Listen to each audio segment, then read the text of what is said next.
in two variables. Pair of linear equation. Pair of linear equation कहने का मतलब है two linear equations in the same two variables. जैसे अगर मेरा पहला equation a1x plus b1y plus c1 is equal to 0 है, तो हमारा जो है दूसरा इक्वेशन है a2x plus b2y plus c2 is equal to 0. यहाँ सेम वेरिएबल, दो सेम वेरिएबल है, एक वेरिएबल है x और दूसरा वेरिएबल है y. इसको हम बोलेंगे a pair of linear equation in two variables. ठीक है, अभी इसको सॉल्व करना है. अब इसको सॉल्व कैसे करते हैं, हमको पूरा चैप्टर में यही पढ़ना है. सॉल्व करने के लिए दो मेथड है आपके पास. पहला चीज है आपका जो है वो ग्राफिकल मेथड और दूसरा है आपका एल्जेब्रिक मेथड. जब हम बात करेंगे ग्राफिकल मेथड के बारे में, तो यहाँ जो है पेयर ऑफ लीनियर इक्वेशन का जो है ग्राफ बनाया जाता है. ग्राफ को प्लॉट कैसे किया जाता है इसको अभी हम डिस्कस करेंगे. तो ग्राफ को प्लॉट करने के लिए सबसे पहले एक्स एक्सिस जिसको हम एब्सिसा बोलते हैं और वाई एक्सिस जिसको हम ऑर्डिनेट बोलते हैं, ये दोनों जो है इंटरसेक्ट करता है जब उस पॉइंट को वो ओरिजिन बोलते हैं. ये है हमारा ओरिजिन और यहाँ है ये मेरा वाई एक्सिस. वाई एक्सिस को हम ऑर्डिनेट बोलते हैं, एक्स एक्सिस को एब्सिसा बोलते हैं. यहाँ जब ये दोनों लाइन एक दूसरे को इंटरसेक्ट करता है तो चार पार्ट में फिगर मेरा बढ़ जाता है. और यह जो चार पार्ट है हमारा वह है first quadrant, second quadrant, third quadrant and fourth quadrant. तो ये है हमारा फर्स्ट क्वाड्रेंट. ये फर्स्ट क्वाड्रेंट हो गया हमारा. यहाँ ये हमारा जो होगा वो सेकंड क्वाड्रेंट होगा, ये जो है हमारा थर्ड क्वाड्रेंट होगा और ये जो है फोर्थ है. क्वाड्रेंट का हिंदी मीनिंग होता है चतुर्थांश, यानी चार भाग. ठीक है, ये चार भाग में बट गया है मेरा. ये फर्स्ट क्वाड्रेंट, सेकंड, थर्ड और ये फोर्थ. जब हम बात करेंगे तो एक्स एक्सिस में यहाँ पॉजिटिव 1 2 3 4, ये जो है फिक्स डिस्टेंस पे, इधर नेगेटिव 1 2 3 -3 -4. इधर अगर हम बात करें तो 1 2 3 4 प्लस में, यहाँ नेगेटिव में -1 -2 -3 -4. फर्स्ट क्वाड्रेंट में अगर हम बात करें तो किसी भी पॉइंट को कैसे लिखते हैं, तो उसको हम लिखते हैं x, y के रूप में. पहले x उसके बाद y, पहले x फिर y. तो x का साइन प्लस, y का साइन प्लस. इसके बाद यहाँ अगर हम बात करें तो x पहले मेरा माइनस में है, y हमारा प्लस में. तो सेकंड क्वाड्रेंट का जो है वो माइनस प्लस. थर्ड क्वाड्रेंट में अगर हम बात करें तो x भी माइनस और y भी माइनस. फोर्थ क्वाड्रेंट में x हमारा प्लस में है और y हमारा माइनस में है. तो ये है हमारा साइन. अगर प्लस माइनस माइनस प्लस या फिर जो है प्लस प्लस या प्लस माइनस दिया हुआ है तो किस क्वाड्रेंट में वो पॉइंट लाई करेगा हम आसानी से बता सकते हैं. इसके साथ साथ अगर वो लाइन अगर एक्स एक्सिस के ऊपर है, एब्सिसा के ऊपर है, तो अगर एक्स एक्सिस पे है तो उसका कोऑर्डिनेट जो होगा और एक्स एक्सिस का होगा और एक्स एक्सिस का हमारा कोऑर्डिनेट होगा. एक्स का वैल्यू हमेशा ये जो है कुछ न कुछ रहेगा क्योंकि वो एक्स एक्सिस पे है और इस लाइन पे वाई का वैल्यू जो है वो 0 हो जाता है. वाई एक्सिस के ऊपर है तो उसका जो कोऑर्डिनेट होगा वो हमारा होगा 0, y. ऑरिजिन है तो that origin is 0 0. This is origin. अभी जो यहाँ हम लोगों ने देखा कि क्या है भाई, एक्स एक्सिस का कोऑर्डिनेट ऑरिजिन का, वाई एक्सिस का. अगर आपके पास दो इक्वेशन दिया हुआ है तो सबसे पहले उस दोनों इक्वेशन का हम तीन सॉल्यूशन निकालेंगे. तीनों सॉल्यूशन को निकालने के बाद हम ग्राफ में प्लॉट करेंगे as we have studied in class 9. तो एक ग्राफ में एक इक्वेशन को हमने प्लॉट करना क्लास 9 में पढ़ा है. ठीक है, तो यहाँ दोनों इक्वेशन को एक ही ग्राफ पे प्लॉट करना है और जब दोनों को एक ही ग्राफ पे प्लॉट करना है तो हम देखेंगे, ऑब्जर्व करेंगे ग्राफ को. अगर दोनों लाइन एक दूसरे को अगर एक पॉइंट पर इंटरसेक्ट करता है तो that will be the value of x and y which satisfies that equation. वही उसका सॉल्यूशन होगा. एक्स और वाई का वही वैल्यू हो जाएगा आपका. ग्राफ में जिस पॉइंट पर वह काटता है वहां उस पॉइंट का जो कोऑर्डिनेट एक्स वाई का होगा वही आपका सॉल्यूशन होता है। इसके साथ साथ अगर इंटरसेक्ट कर रहा है एक पॉइंट पर तो वह कॉन्सिस्टेंट है। अगर उसके बाद अगर क्या चीज है, अगर वह दोनों एक दूसरे के ऊपर लाई कर रहा है, एक दूसरे के ऊपर आकर के पड़ गया, इसका मतलब they have infinitely many solutions, they are also consistent. अगर हम बात करें दे आर पैरेलल, अगर दो लाइन अगर हमको पैरेलल मिल जाए ग्राफ में तो वो क्या है, they have no solutions, they are inconsistent. अगर दोनों अगर एक पॉइंट पर अगर इंटरसेक्ट करें दे हैव वन सॉल्यूशन, एक सॉल्यूशन है, उसका यूनिक सॉल्यूशन है, ये कॉन्सिस्टेंट है आपका। जो जिसका सॉल्यूशन होगा उसको हम कॉन्सिस्टेंट बोलते हैं, और जिसका सॉल्यूशन नहीं निकलता या जो पैरेलल होता है वो इनकॉन्सिस्टेंट होता है, ठीक है, उसका नो सॉल्यूशन होता है। तो अगर यह जो है दोनों एक ही पे लाई कर रहा है तो कहने का मतलब they have infinite many solutions. तो ये है आपका algebraic graphical method. Graphical method से हम कैसे कोई भी पेयर ऑफ लीनियर इक्वेशन को इन टू वेरिएबल्स आपको बताया गया, इसका फॉर्म, दो इक्वेशन का फॉर्म, उसके बाद हम कंपेयर करेंगे। जब कंपेयर करते हैं a1/a2 b1/b2, अगर a1/a2 और b1/b2 अगर हमारे अगर दोनों अगर इक्वल में नहीं है तो वह लाइन जो होगा वो उसका जो ग्राफ बनेगा उसका लाइंस जो होगा वो इंटरसेक्टिंग लाइंस होगा, एक पॉइंट पर वह इंटरसेक्ट करेगा, यूनिक सॉल्यूशन होगा, ये कॉन्सिस्टेंट होता है। अगर a1/a2 b1/b2 और c1/c2 अगर कंपेयर किया जाए, अगर तीनों अगर इक्वल में है तो कोइंसिडेंट लाइंस होता है, इनफाइनाइटली मैनी सॉल्यूशंस होता है।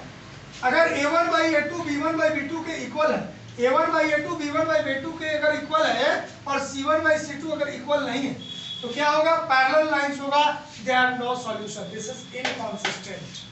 बाकी ये दोनों जो है हमारा वो कंसिस्टेंट होगा, ये इनकंसिस्टेंट होगा। सॉल्व करने का जो तरीका है आप ग्राफिकल मेथड से आप सॉल्व कर सकते हो। ग्राफिकल मेथड के बाद जब हम अलजेब्रिक मेथड में अगर बात करें तो आपके पास तीन मेथड है सॉल्व करने का।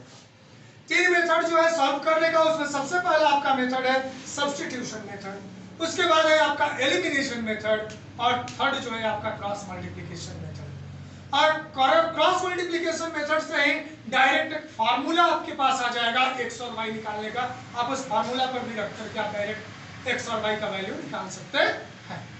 सबसे पहले हम बात करते हैं सब्स्टिट्यूशन मेथड के बारे में। तो सब्स्टिट्यूशन, एक ही क्वेश्चन को हम लेते हैं और उसको जो है आपको तीनों मेथड से सॉल्व करके बताते हैं, आप जो है पूरा क्वेश्चन इसी तरह से बना सकते हैं। Exercise questions, when we talk about exercise 3.1, सबसे पहले हम आपका एक्सरसाइज 3.1 लेकर के चलते हैं। यहाँ जो है रिलेशन दिखाया गया है of the ages of Aftab and his daughter 7 years एगो। अगर हम बात करेंगे 7 years एगो, अगर आफ्ताब का एज अगर हम x मान लेते हैं, उसके डॉटर का एज अगर y मान लेते हैं, तो 7 years एगो जो एज होगा वो x - 7 और y - 7 होगा।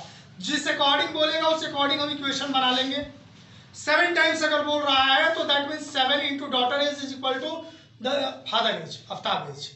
उसी तरह से पहला इक्वेशन बनेगा। दूसरा इक्वेशन इसमें कह रहा है 3 years फ्रॉम नाउ, तो 3 years फ्रॉम नाउ मतलब 3 साल बाद में, तो यानी जो इक्वेशन बनेगा हमारा वो पहले अगर 7 years बिफोर एगो है तो उसमें मेरे पास था x - 7 और एक एज था y - 7, 7 years एगो का।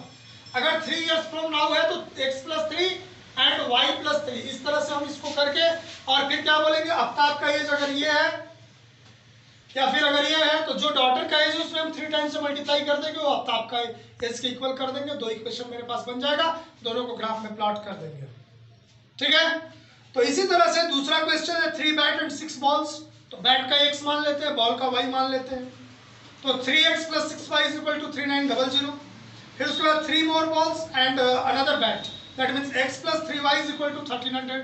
यहाँ भी दो इक्वेशन बन जाएगा। उसी तरह से 2 kg एप्पल और 1 kg ग्रेप्स के लिए, तो 2 kg एप्पल का कॉस्ट 1 kg का हम x मान लेते हैं और ग्रेप्स का y मान लेते हैं। तो 2x + y = 160 and 4x + 2y = 300 करके हम इक्वेशन बना करके इसको सॉल्व कर सकते हैं। अब हम आ जाते हैं एक्सरसाइज 3.2 में। तो हम एक्सरसाइज 3.2 में आते हैं तो यहाँ पहला क्वेश्चन है 10 student of class 10 took part in mathematics quiz. The number of girl is 4 more than the number of boys.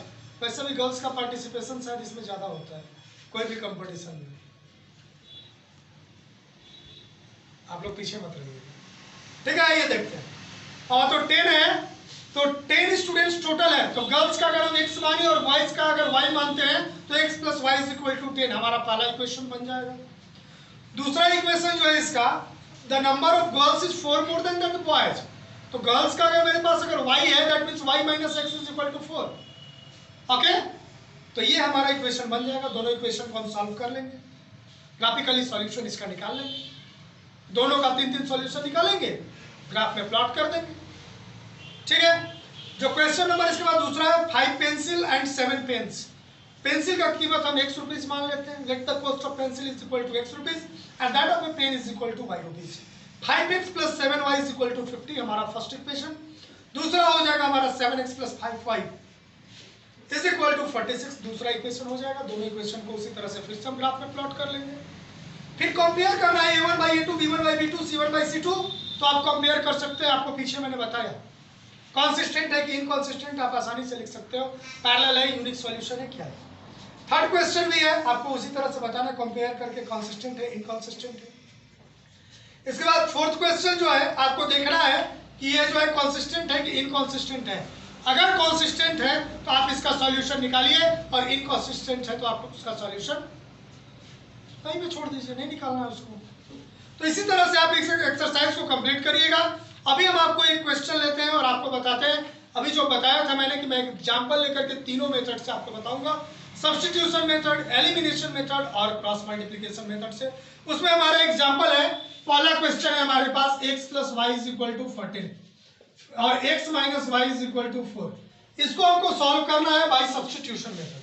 जब हम बात करेंगे सब्स्टिट्यूशन मेथड के बारे में तो इसमें नाम से ही क्लियर है, आपको सब्स्टिट्यूट करने का मतलब उसके जगह पर आपको प्लेस करना है। हम फर्स्ट इक्वेशन से किसी भी एक वेरिएबल का वैल्यू निकालेंगे और उसको सेकंड इक्वेशन में पुट करेंगे। यह है हमारे पास इक्वेशन नंबर 1, ये है हमारे पास इक्वेशन नंबर 2। फ्रॉम इक्वेशन 1 से हम क्या करेंगे, x का वैल्यू निकाल लेंगे। x इज इक्वल टू क्या हो जाएगा 14 माइनस वाई, इसको हम मान लेंगे equation number, let it be equation number 3। Putting in equation 2, जब हम इसको इक्वेशन 2 में पुट करते हैं तो क्या मिलता है हमको, x के जगह पे 14 minus y is equal to 4, 14 minus 2y is equal to 4, minus 2y is equal to 4 minus 14, minus 2y is equal to minus 10, minus minus gone, y is equal to 10 by 2 is equal to 5, y is equal to हमको मिला 5।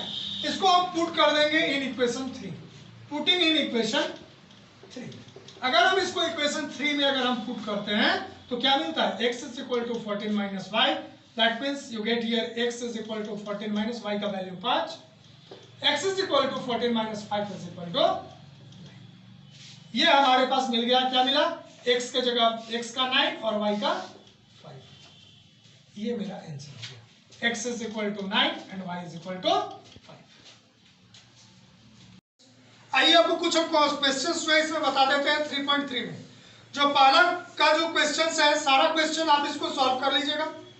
आप इसको सबसे पहले standard form of linear equation into variables के form में उसको लिखने के बाद आप उसको चेकआउट कर लीजिएगा, इसका सॉल्यूशंस है नहीं है, ठीक है, और उसके बाद आप इसको सॉल्व कर लीजिएगा। इसके बाद क्वेश्चन नंबर 2 है, solve two equations and you have to find the value of m which satisfy this. तो इसके लिए आपको क्या काम करना है, दोनों इक्वेशन को सॉल्व कर लेना है। सॉल्व करने के बाद x और y का वैल्यू निकालना है। x और y का जो वैल्यू आएगा उसको हम पुट कर देंगे, y is equal to mx plus 3, y और x का वैल्यू m का वैल्यू मेरा आ जाएगा। फिर आपको लीनियर इक्वेशंस बनाना है, इन क्वेश्चंस को पढ़ करके समझ करके। जैसे पहला क्वेश्चन करा, the difference between two number is 26, let number is first number is equal to x, other is equal to y, x minus y is equal to 26। अब कह रहा है कि जो फर्स्ट नंबर है वो 3 टाइम्स द अदर, तो that means x is equal to 3y। आसानी से हम इसको प्लेस करके सॉल्व कर सकते हैं। इसी तरह से आप पूरा क्वेश्चंस को सॉल्व करिएगा। अगर आपको किसी भी क्वेश्चन में कोई भी डाउट हो आप हमसे पूछ लीजिएगा, मैं बता दूंगा। इसके बाद जब हम अगले मेथड के बारे में बात करते हैं एक्सरसाइज 3.4 में, तो यहाँ आपको सॉल्व करना है by elimination method and the substitution method. Substitution method ये है हमारा सब्स्टिट्यूशन मेथड जो अभी हम आपको बताएं। अब जब एलिमिनेशन मेथड के बारे में बात करेगा तो एलिमिनेट कर देना, एक को वहां से निष्कासित कर देना, आपको हटा देना है। तो कैसे हम एलिमिनेट करते हैं, आइए हम आपको बताते हैं ठीक इसी क्वेश्चन में। एलिमिनेट करने के लिए हम क्या काम करेंगे, तो यहाँ तो मेरे पास देख रहे हैं कि ये इक्वल है, हम इसको आसानी से एलिमिनेट कर सकते हैं। कैसे एलिमिनेट कर सकते हैं, फ्रॉम 1 and 2 डायरेक्ट लिखेंगे, ऊपर नीचे x plus y is equal to 14, यहाँ x minus y is equal to 14। यहाँ देख रहे हैं कि कोई भी एक जो है हमारा इक्वल है, मतलब इक्वल होना चाहिए x या फिर y, तो यहाँ तो मेरा पहले से इक्वल दिया हुआ है। अगर हम माइनस से नहीं भी अगर इसमें मल्टीप्लाई करते हैं, सब में नीचे वाले में माइनस अगर नहीं भी करते हैं तो अभी मेरा वाई वाई कट जाएगा, एलिमिनेट हो गया, वाई वाई मेरा एलिमिनेट हो गया। x plus x 2x is equal to 14 plus यहाँ 4, 14 plus 4 is equal to 18, x is equal to 18/2, x is equal to क्या आएगा मेरा 9, x इज इक्वल टू 9 आया। तो इस तरह से हम इसको आसानी से कर सकते हैं। अब इसको हम पुट कर देंगे किसी भी इक्वेशन में, आराम से मेरा जो है y का वैल्यू आ जाएगा। ठीक है, तो ये है। इसी के साथ हम एक दूसरा एग्जांपल लेते हैं जिसमें इक्वल दिया हुआ नहीं है, हम उसको इक्वल करेंगे कैसे, आइए देखते हैं हम लोग 3.4 का फर्स्ट का क्वेश्चन नंबर 3। क्वेश्चन नंबर 3 में है हमारे पास इक्वेशन है 3x minus 5y minus 4 is equal to 0 and 9x is equal to 2y plus 7। सबसे पहले हम इसको स्टैंडर्ड फॉर्म में करेंगे। क्या है मेरा, लेट सॉल्यूशंस में लेट मान लेते हैं इक्वेशन नंबर फर्स्ट और सेकंड, इसको 3x minus 5y minus 4 equation number 1 and 9x minus 2y minus 7 is equal to 0 equation number 2। ये हो गया। अब इसको सॉल्व कर रहे हैं हमको एलिमिनेशन मेथड से। एलिमिनेशन मेथड से सॉल्व करने के लिए हम क्या काम करते हैं, from 1 and 2 equation 1 and 2 we will write here 3x minus 5y minus 4 is equal to 0। यहाँ मिला हमको 9x minus 2y is equal to 0। यहाँ 3x है, यहाँ 9x है। अगर हमको इस x को इक्वल करना है तो हम क्या कर सकते हैं, 3 3 9, इस पूरे इक्वेशन में हम 3 से मल्टीप्लाई कर देंगे तो क्या होगा, मेरा इक्वल हो जाएगा। पूरे इक्वेशन में हम 3 से मल्टीप्लाई कर देते हैं और क्या मिलेगा आपको 9x, और क्या मिलेगा आपको, यहाँ साइड में लिखता हूं, यहाँ मिलेगा आपको 9x minus 15y minus 12 is equal to 0। इसको यहाँ लिखेंगे 9x minus 2y minus 7 is equal to 0। Sign change कर देते हैं, माइनस कर देते हैं, माइनस जब हम करेंगे तो साइन चेंज हो जाएगा, माइनस इसका प्लस इसका प्लस, ये मेरा कट गया, प्लस माइनस माइनस 15, यहाँ आपको मिलेगा माइनस 13y, यहाँ सॉल्व करेंगे तो हमको मिलेगा minus 5 is equal to 0, minus 13y is equal to हमको मिलेगा 5 इज इक्वल टू माइनस 5/13। ये हमारा y is equal to minus 5/13 आ गया। इसको हम प्लेस करके x का वैल्यू निकाल सकते हैं। सपोज आपको आए कि नहीं मैं x को इक्वल नहीं करूंगा, मैं y को इक्वल करूंगा, ठीक है, तो मैं वो भी बता देता हूं y को इक्वल कैसे करेंगे। तो y को इक्वल करने के लिए हम क्या काम करेंगे, यहां मेरे पास y में 5 है, यहां y में मेरे पास 2 है, तो हम इस इक्वेशन में 2 से मल्टीप्लाई कर देंगे और इस इक्वेशन में 5 से मल्टीप्लाई कर देंगे, मेरा y इक्वल हो जाएगा। आइए देखते हैं कैसे। 2 3 6x minus 10y minus 8 equals to 0, यहाँ 5 9 45x, फिर यहाँ मल्टीप्लाई करेंगे तो हो जाएगा मेरा 5 2 10 minus 10y minus 35 is equal to 0। Solve करना है, हम माइनस करते हैं, साइन चेंज हो जाएगा, ये माइनस हो जाएगा, ये प्लस हो जाएगा, ये प्लस, ये कैंसिल हो गया। 45 माइनस 6 मेरे पास आ जाएगा माइनस 39x। यहाँ सॉल्व करेंगे तो हमको मिलेगा प्लस में plus 35 minus 8 is equal to 27 is equal to 0, minus 39x is equal to minus 27, minus minus 1, x is equal टू 27/39, 3 9 जा 3 13 जा, x इज इक्वल टू 9/30। ये सॉल्यूशन हमको मिल जाएगा। अब जब x का वैल्यू मिल गया हम इसको पुट करेंगे, किसी भी इक्वेशन में पुट करके हम y का वैल्यू निकाल सकते हैं।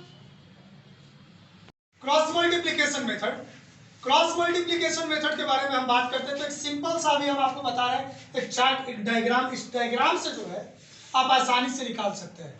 इस डायग्राम में आपको करना क्या है, यह है मेरे पास x, यहाँ b1 b2 का वैल्यू लिखना है, c1 c2 का वैल्यू लिखना है। कोई भी अगर आपके पास इक्वेशन दिया हुआ है a1x plus b1y plus c1 is equal to 0, a2x plus b2y plus c2 is equal to 0, अगर कोई भी अगर दो इक्वेशन इस तरह से दिया हुआ है तो हम एक सिंपल सा चार्ट बनाएंगे जिसमें यहाँ वैल्यू लिखेंगे b1 b2 c1 c2 a1 a2 b1 b2, और उसके बाद फिर x बाई करना क्या है, मल्टीप्लाई किधर से करना है, b1 c2 minus b2 c1, फिर यहां से y by c1 a2 minus c2 a1, यहां 1 बाई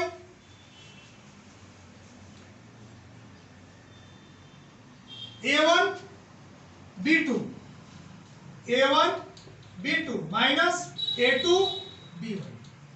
अब इसको क्या करेंगे, यह जो है इसके भी इक्वल है, यह जो है इसके भी इक्वल है, हम एक बार लिख लेंगे x by b1 c2 minus b2 c1 equals to 1 by a1 b2 minus a2 b1, और एक बार लिखेंगे y by c1 a2 minus c2 a1 equals to 1 by a1 b2 minus a2 b1। क्या मिलेगा हमको ये दोनों से, इससे मिलेगा हमको x equals to b1 c2 minus b2 c1 by a1 b2 minus a2 b1। Cross multiply कर रहा हूं, b1 c2 minus b2 c1 by a1 b2 minus a2 b1। इसी तरह से y इक्वल्स टू हमको क्या मिलेगा, इससे क्रॉस मल्टीप्लाई करेंगे तो हमको मिलेगा c1 a2 minus c2 a1 by a1 b2 minus a2 b1। ये है हमारा x और y निकालने का तरीका। हम x और y को निकाल सकते हैं बाय क्रॉस मल्टीप्लिकेशन मेथड। कोई भी इक्वेशन का value a b a1 b1 c1 a2 b2 c2 को पुट करके। अब हम आपको बताते हैं ये फार्मूला डायरेक्ट निकाल करके, कौन सा मेथड से, एलिमिनेशन मेथड से। एलिमिनेशन मेथड से इस फार्मूला को मैं निकाल करके अभी आपके सामने दिखाता हूं। x इज इक्वल टू इतना और y इक्वल टू इतना कैसे होता है। तो सबसे पहले हमारे पास दो इक्वेशन है, a1x b1y और c1 और a2x b2y और c2 इक्वल्स टू 0। ये दो इक्वेशन आप यहां देख रहे हैं। ये जो दोनों इक्वेशन है इसको हम इस इक्वेशन को और इस इक्वेशन को इक्वेशन नंबर 1 मान लेते हैं, इसको इक्वेशन 2 मान लेते हैं। अब करना क्या है आपको, हमको y को इक्वल करना है। y को अगर इक्वल करना है तो यहाँ y का कोएफिशिएंट है मेरा b2, हम इसलिए पूरा में b2 से मल्टीप्लाई कर देते हैं। यहाँ मेरे पास y का कोएफिशिएंट है b1, इसमें हम b1 से मल्टीप्लाई कर देते हैं। अब हमको क्या मिलता है, अब हमको मिलेगा b2 से मल्टीप्लाई करेंगे तो मिलेगा a1 b2 plus b2 b1 y सब मल्टीप्लाई में है plus c1 b2 is equal to 0। और क्या मिलेगा, यहां मिलेगा हमको a2 b1 x, यहां x छूट गया था, x यहां आप लिख लीजिएगा, प्लस b1 से जब हम मल्टीप्लाई करेंगे तो यहां मिलेगा b1 b2 y plus c2 b1 is equal to 0। जब हम माइनस करेंगे तो यहां देखिए माइनस कर देंगे तो ये मेरा कैंसिल हो गया। यहां जब हम सॉल्व करेंगे तो हमको मिलेगा a1 b2 x minus a2 b1 x, यहां क्या मिलेगा plus c1 b2 minus c2 b1 equals to 0। जब हम यहां x कॉमन लेते हैं तो x कॉमन लेने के बाद मेरे पास बचेगा a1 b2 minus a2 b1 x plus यहां जो है इस दोनों को उधर हम ले जाते हैं। दोनों को जब हम उधर ले जाएंगे तो हमको मिलेगा c2 b1, ये प्लस में हमको मिलेगा c2 b1, या फिर हम इसको लिख सकते हैं b1 c2। बात एक ही हो गया। और यहां अगर इसको हम देखें तो c1 को अगर हम उधर ले जाते हैं तो हमको c1 b2 को, तो ये हमको माइनस में मिलेगा c1 b2 या b2 c1। तो यहाँ x is equal to C2B1, थोड़ा सा मैं इसको इंप्रूव करके लिख देता हूँ, B1C2 इसको लिख देता हूँ, थोड़ा सा आपको समझने में आसान लगे, उसी के जैसा लगे। B1C2, B के बाद C आता है, D को पहले दे देता हूँ, मल्टीप्लाई 2 इंटू 3 या 3 इंटू 2, बात तो एक ही है। तो इसको हम लिख सकते हैं B1C2 माइनस B2C1 बाई, इधर मल्टीप्लाई में इधर आएगा तो डिवाइड में A1B2 माइनस A2B1। देखिए सेम, एकदम सेम है, ठीक है। इसी तरह से हम y के लिए भी निकाल सकते हैं। कोई भी क्वेश्चन अगर आपको बनाना हो तो आप क्रॉस मल्टीप्लिकेशन मेथड से इसी तरह से आप क्वेश्चन को बना सकते हैं। अगर आपको किसी भी क्वेश्चन को बनाने में कोई भी डाउट है, आप कमेंट में भेजिए, हम उसमें जो है आपके लिए फिर से एक नया वीडियो बनाएंगे, उसमें सारा डाउट का क्वेश्चन जो है बना करके आपको फिर से अपलोड करेंगे।